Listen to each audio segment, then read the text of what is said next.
মধ্যপ্রাচ্যে আবারও অশান্তির ইঙ্গিত। ইরানকে ঘিরে বাড়ছে সামরিক ও কূটনৈতিক উত্তেজনা। বিশ্বের প্রভাবশালী দেশগুলো একের পর এক গোপন বৈঠকে বসছে। আর ঠিক এই সময়েই আন্তর্জাতিক আলোচনার কেন্দ্রে উঠে এসেছে পাকিস্তান। একদিকে মার্কিন প্রেসিডেন্ট ডোনাল্ড ট্রাম্পের সঙ্গে যোগাযোগ, অন্যদিকে ভ্লাদিমির পুতিনকে ঘিরে কূটনৈতিক তৎপরতা। এর মাঝেই চায়না সফরে যাচ্ছেন পাকিস্তানের প্রধানমন্ত্রী শাহবাজ শরীফ। স্বাভাবিকভাবেই প্রশ্ন উঠছে, হঠাৎ করেই পাকিস্তানকে ঘিরে এত কূটনৈতিক ব্যস্ততা কেন? ইরান ইস্যুর সঙ্গে এর সম্পর্কই বা কতটা? আর কেন এখন বেজিং সফর? বর্তমানে এই পরিস্থিতি বুঝতে হলে আগে তাকাতে হবে মধ্যপ্রাচ্যের দিকে। ইরানকে কেন্দ্র করে নতুন সংঘাতের আশঙ্কা তৈরি হওয়ার পর পুরো অঞ্চল জুড়ে বাড়ছে অনিশ্চয়তা। তেলের বাজারে দেখা দিচ্ছে চাপ, আন্তর্জাতিক বাণিজ্য রুট নিয়ে বাড়ছে উদ্বেগ। একই সঙ্গে বিশ্ব শক্তিগুলো নিজেদের অবস্থান আরও শক্ত করতে ব্যস্ত হয়ে পড়েছে।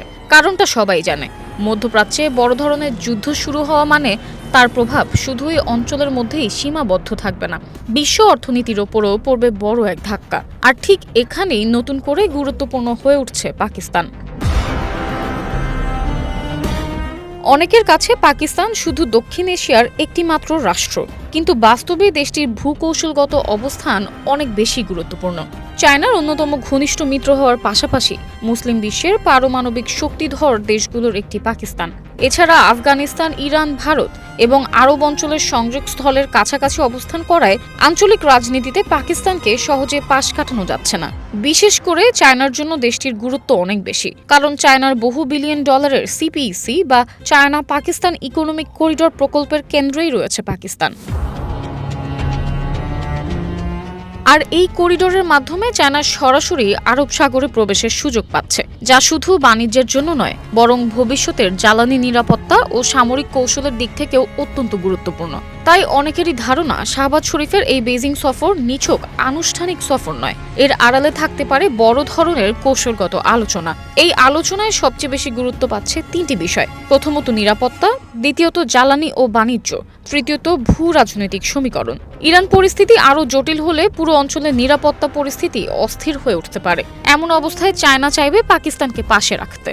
মধ্যপ্রাচ্যের যুদ্ধ মানেই বিশ্ববাজারে তেলের দামের অস্থিরতা। চায়না যেহেতু বিশ্বের অন্যতম বড় জ্বালানি আমদানিকারক দেশ, তাই বিকল্প রুট এবং নিরাপদ সরবরাহ ব্যবস্থা নিশ্চিত করতেও পাকিস্তান সেখানে গুরুত্বপূর্ণ ভূমিকা রাখতে পারে।